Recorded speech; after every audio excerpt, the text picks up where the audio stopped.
Hey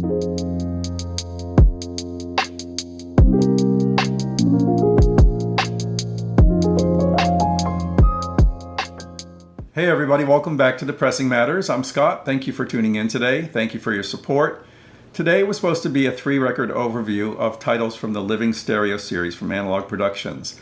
However, I was so taken with this particular title that I decided to give it its own episode and save the other 2 titles for future episodes. For your reference, the other titles are Prokofiev, Alexander Nevsky with Reiner and the Chicago Symphony, and Stravinsky's Petrushka with Monteau and the Boston Symphony. So those will be coming up in a future episode.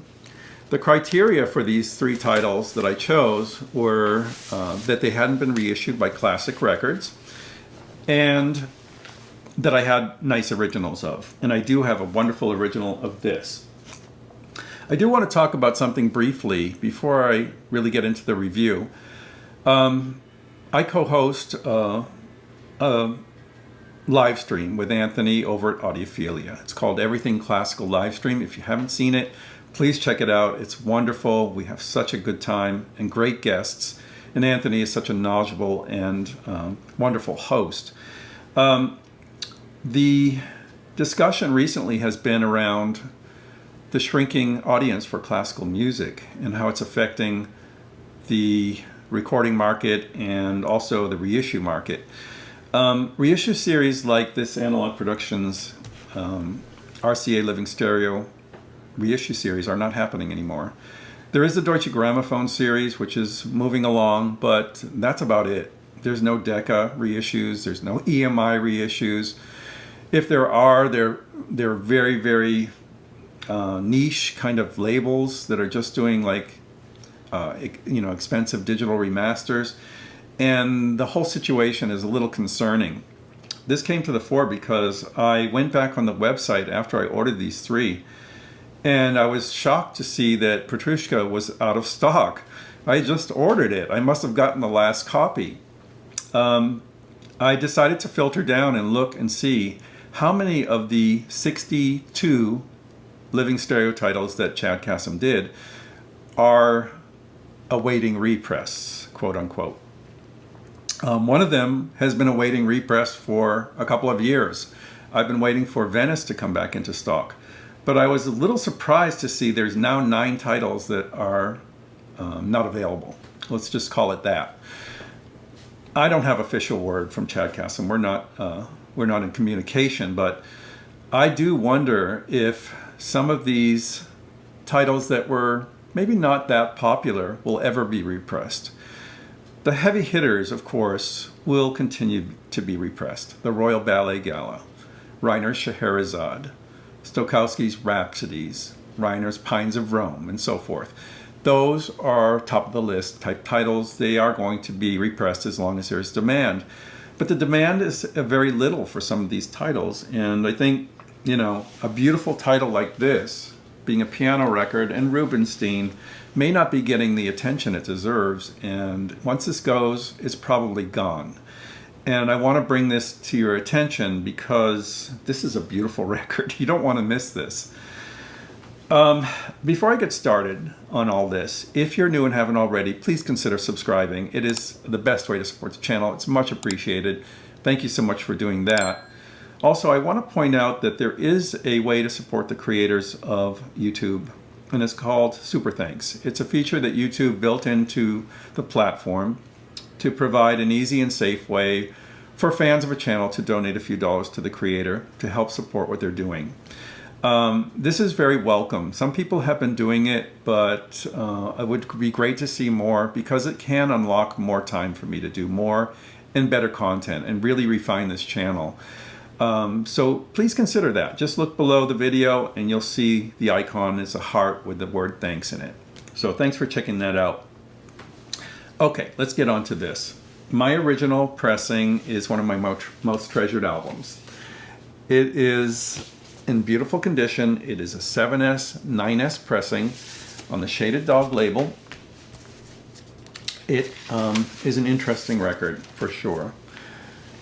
This is what it looks like. Gorgeous. Wow, you can see how beautiful that condition is. Look at side 2. Look at the dead wax on side 1. Look at side 2. And look at the last band of the record. That's where the climax is, and that's where the dynamic range is. And you can see how much that variation is between those two sections and how much dead wax is on this record. RCA must have been a little concerned about shortchanging the public with a short program, because they redid the record at one point, and I'm going to show you the reissue. They added another track onto it. This is, actually I wanted to show you this. This is the insert for this. Really cool. I love when these are still in the records. Most of these I picked up when people were dumping their classical records for CDs. And I never paid a premium for any Living Stereo title. If you look, you won't have to either, except for the very big titles. The reissue from RCA themselves looks like this, and they added another track to fill out that space at the end of the side, the Liszt Concerto No. 1 with Wallenstein RCA Symphony Orchestra. This doesn't sound bad, but you don't want this one. You want the original format of this one.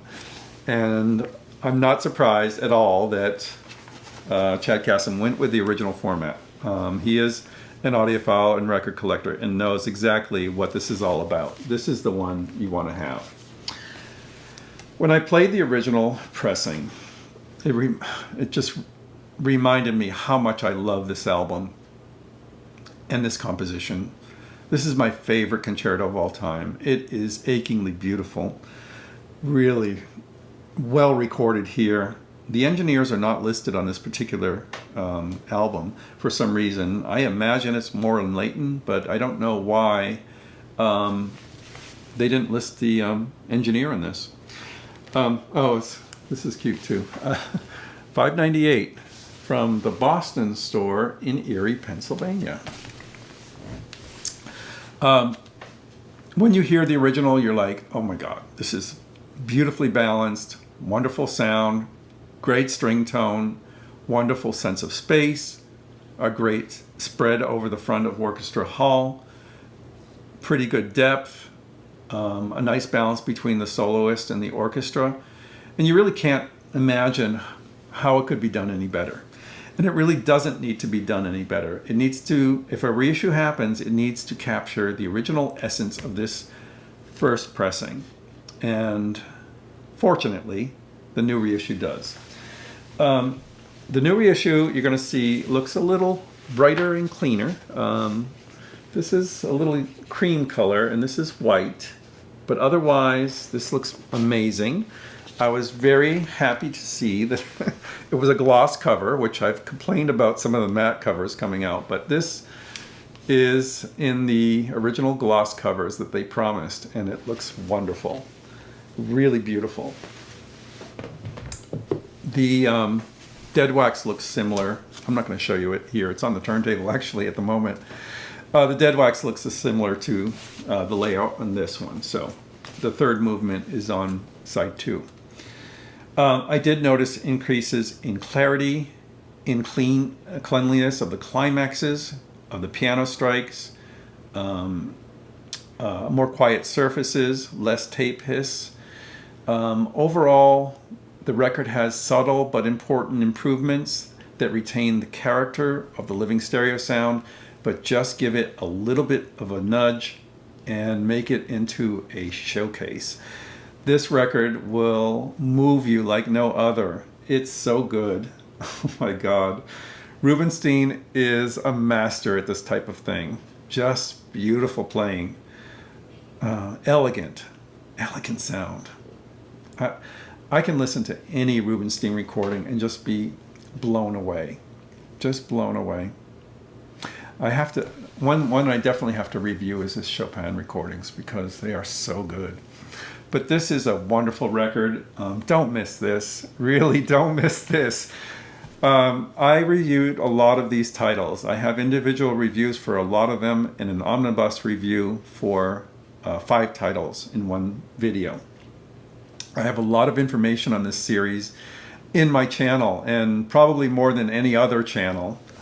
I am a big fan of this series. I think Chad Kassem knows that, and I am so glad to point people's attention to this particular reissue. Do I have other favorite performances of this? Yes, there is one that is noteworthy, and I've covered it on the channel before. It's from the Reader's Digest series. The box looks like this. It's called the Romantic Rachmaninoff. This was a Reader's Digest box with Earl Wild as the pianist, Joshua Horenstein as a conductor, and the Royal Philharmonic Orchestra. This was engineered by Kenneth Wilkinson, and it is very, very special as well. Earl Wild is amazing technician and has a lot of feeling as well. Not quite the same feel as Rubinstein, though. However, the engineering on the Reader's Digest set and the subsequent reissues on Quintessence and Chesky is just astonishing. The balance is even better, and the orchestra sounds even better on that. However, let's not take away from what has been achieved here. This is a classic Living Stereo title that you've got to have in your collection.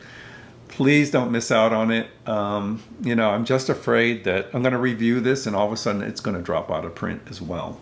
So get on that if you're interested at all in this piece and then you love Rubinstein and you're collecting Living Stereo.